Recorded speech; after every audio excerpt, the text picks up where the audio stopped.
All right, everybody, this is week one, day one. I got 9 weeks.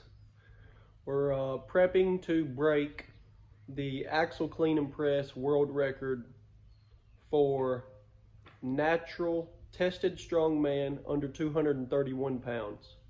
So starting today, it is Monday, November 11th, 2024. We're prepping for a whole show, so it's not just the axle clean and press world record, but the axle clean and press is a part of the show, and we would like to take that record in the show and then go on to obviously try and win the show. So the big goal here is to win the show, which will qualify for natural world strongest man competition later next year, and then take the axle clean and press world record as a natural under 231. So it's week one, day one, starting a 9-week prep. I've spent the last 13 weeks in a volume / transition period, just getting acclimated to weight and getting ready for this. So let's see where it goes. So we're starting off here with 265 pounds, and this is the highest that I've ever started with a peak in weight. So we won't go any lower than this weight right here over the next 9 weeks. So we got 5 sets of 3 at 265 pounds. I'm not doing any rebound reps, so you see me resetting there. After I press the weight, I come back down and reset every single rep. We're training for a max, so we're going to treat every single rep just like it's a max. And I'm not incorporating a push jerk yet. I won't incorporate that until the weight makes me do it, which is usually around 285, 295 is usually when I have to start doing a push jerk. But overall, I'm happy with how 265 moved on week one with 5 sets of 3. It sets me up real nice going into next week. So next week we'll go for 4 sets of 3 at 275. So a little bit less volume, but ramping up the weight, every week for the next 9 weeks. So going into my accessory, it's strict press, 3 sets of 8, and my strict press is not good, but I'm focusing here on the lockout. So anytime I miss a press, it's typically the last say 5 inches of pressing the weight out overhead, and that's the lockout. So I'm not doing any fast touch and go, like you see a touch and go bench press. I'm not doing any touch and go reps on that strict press. Head comes through on every rep. Same thing I'm focusing on here on a close grip pin press. Hard lockout at the top, really squeezing the triceps. Day 2, deadlift day. This is hurting very bad right now. I have a hip issue going on, something back there in the glute buttock region. I've dealt with it in the past, and hopefully I can make it through it again. But this deadlift has felt better in the past, say 4 or 5 weeks than it has in the past, year or 2 ago. Deadlift keeps coming up, even though I'm dealing with, say, a hip issue, or I'm dealing with, seems like my low back on one side hurting. I keep finding ways around it, or ways to just go through it, and I'm happy about that, but hoping that my hip don't set me back. 455 pounds for 3 sets of 7 is what that was today. So then we had some barbell rows and some good mornings to finish up with the accessories. Nothing crazy, just getting the lats a pump. And then these were supposed to be heavier, but my hip was hurting so bad by this point that I just went slow, kept the weight controlled and very light, and just basically went through the motions here and was stretching out that hip with every rep. And that's why this weight is pretty reserved. All right, so it's week 1, day number 3 on the training leading into the next contest, the natural show that I have coming up. We've got farmers walks, we have got front squats, and some lunges. Really gonna have to feel out today. Like I said before, this hip, I don't know if it's a QL strain. It's been giving me problems for a little while now, and like I said, I've been making it through it, but I've very much aggravated it Tuesday. Today is Thursday, so Wednesday is off day, and but I aggravated it Tuesday, and it has been hurting ever since. Just a constant pain in it, and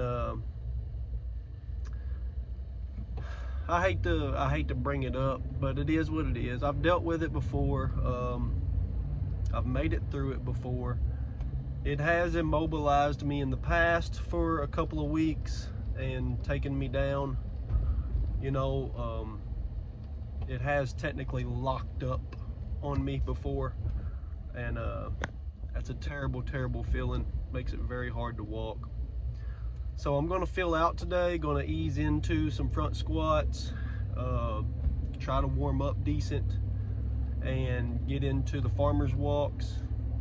And then tomorrow I'll be off, so Friday I'll be off, and then Saturday I've got some yoke and bag carry for bag medley training, and we'll see how that goes.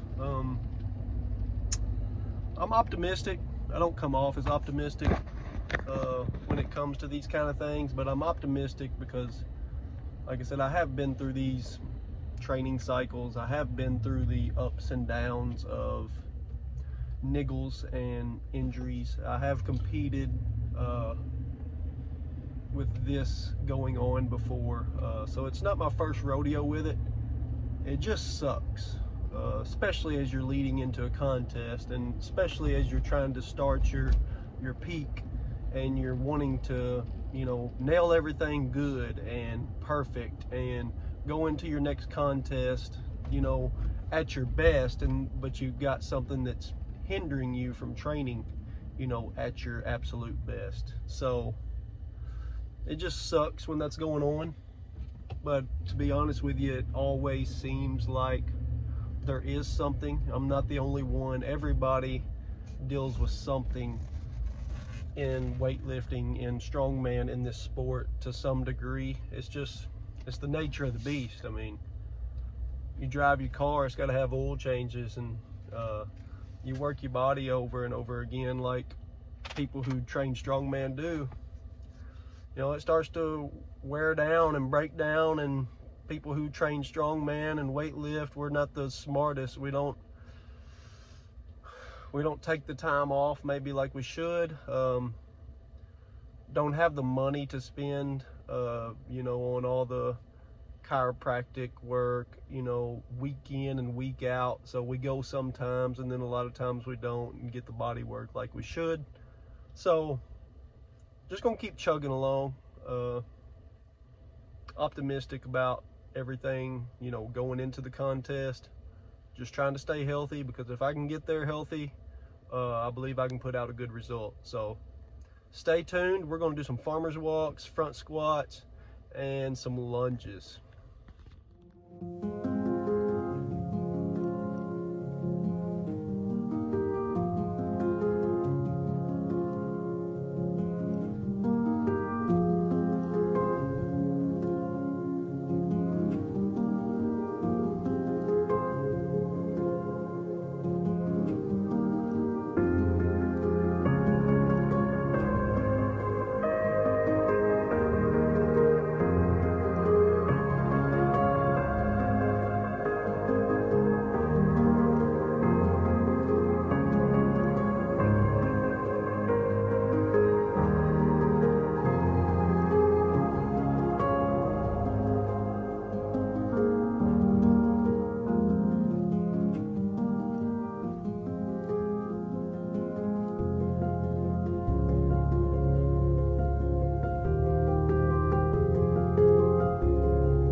Okay, so the day 3 front squats, farmers walks, and lunges are in the books.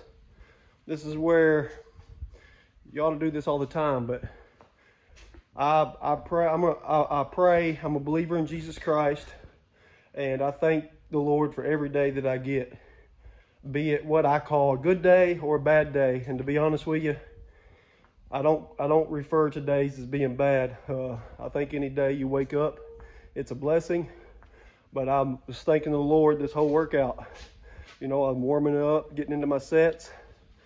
Got my little hip pain, you know, flaring up a little bit, and then it was like all of a sudden it leveled out and pushing through on a little bit of weight.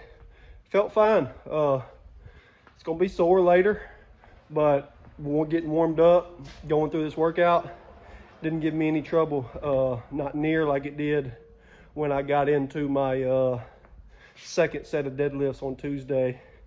So Tuesday I ended up doing the weight really light, which I'm not using a belt or anything for the good mornings. I'm using that kind of as a rehab. I'm gonna try to push the weight over the weeks, but no belt work on the good mornings. It's for that, what I call rehab movement, and just getting more blood flow into the glutes, hams region after the main work is done. And I did the same thing today, and I'm doing the same thing over the next 9 weeks with lunges. So my main movement on this day is farmers walks, starting at 225 pounds today for 4 sets. And then on the last set, I do a hold at the end, and it's not a max hold. It's supposed to be for like 10 seconds. I did 20 seconds today. And then front squats. It's 2 sets of front squats. It's not a ton of volume. I have put in my volume building work over the last 13 weeks. I'm accustomed to volume. Now what I'm doing is I'm taking my strength. I'm taking all that volume strength work that I put in over that last 12, 13 weeks, and I'm specializing it into 5 events. So each week I'm going to get better and stronger at the events as they go, because I'm going to get better at the technique on the event. My body's going to get used to the motor pattern of doing the event of, say, farmers walks.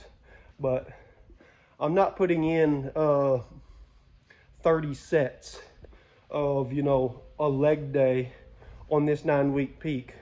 It's like today is farmers walks, front squats, lunges. 4 sets, 2 sets, 2 sets, out. Tuesday's deadlift day. 3 sets of 7 deadlift,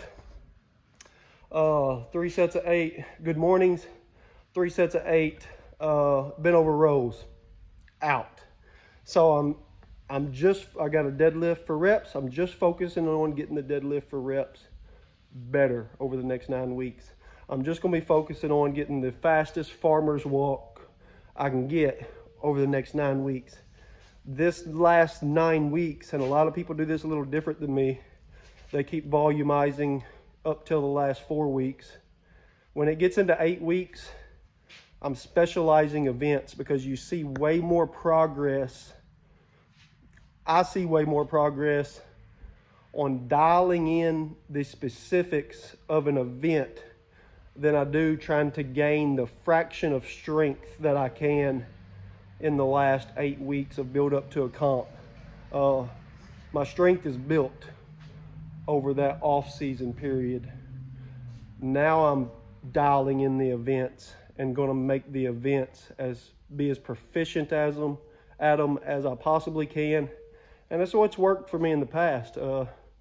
I've said it in past videos, the strongest guy at the competition a lot of times don't win. It's the guy who executes the events the best. The guy who keeps his composure, the guy who keeps his breath, the guy who figures out, breathe, brace, ready, set, go, and you're not wasting 2 seconds getting settled under a yoke to go. You got your breath, you got your brace, and on that go, you're going. you got your stride down. And that's just what I do on the last 8 weeks going into a contest. I keep a little bit just for, you know, like I said, 2 sets of front squats, 2 sets of lunges, 2 sets of rows, just to keep the back, the lats contracting. Good mornings for the hips. Axle clean and press on the Monday. Axle clean and press is the most important, but I'm still working a strict press. So going through a full range of motion, you know, over the reps going into the contest. But it's not, you know, 3 sets of 8 strict press, 3 sets of 10 side flies, 3 sets of 10 Arnold presses with dumbbells, 3 sets of 10 front raises, 3 sets of 10 back flies. All that accessory work there is going to take away from the effort you need to be putting into the main lift in the last, you know, peaking phase. So day 3 of week 1, very happy with it going forward. I've got one more training day. It's 4-day a week split. So Saturday yoke and sandbag medley. And that is Saturday. I got, I think, 3 sets of yoke runs and 3 sets of sandbag medley. And I'm going to be progressing the weight over the next 9 weeks, and then finding the little small things that I need to do to make those medleys go faster and for me to be better at them for contest day. And then acclimating my CNS, the central nervous system, to, you know, a heavy yoke. You don't want to just jump into a heavy yoke. I'm going to acclimate all the way up till contest day, so that on contest day, the contest weight feels like nothing, because it's not overly heavy.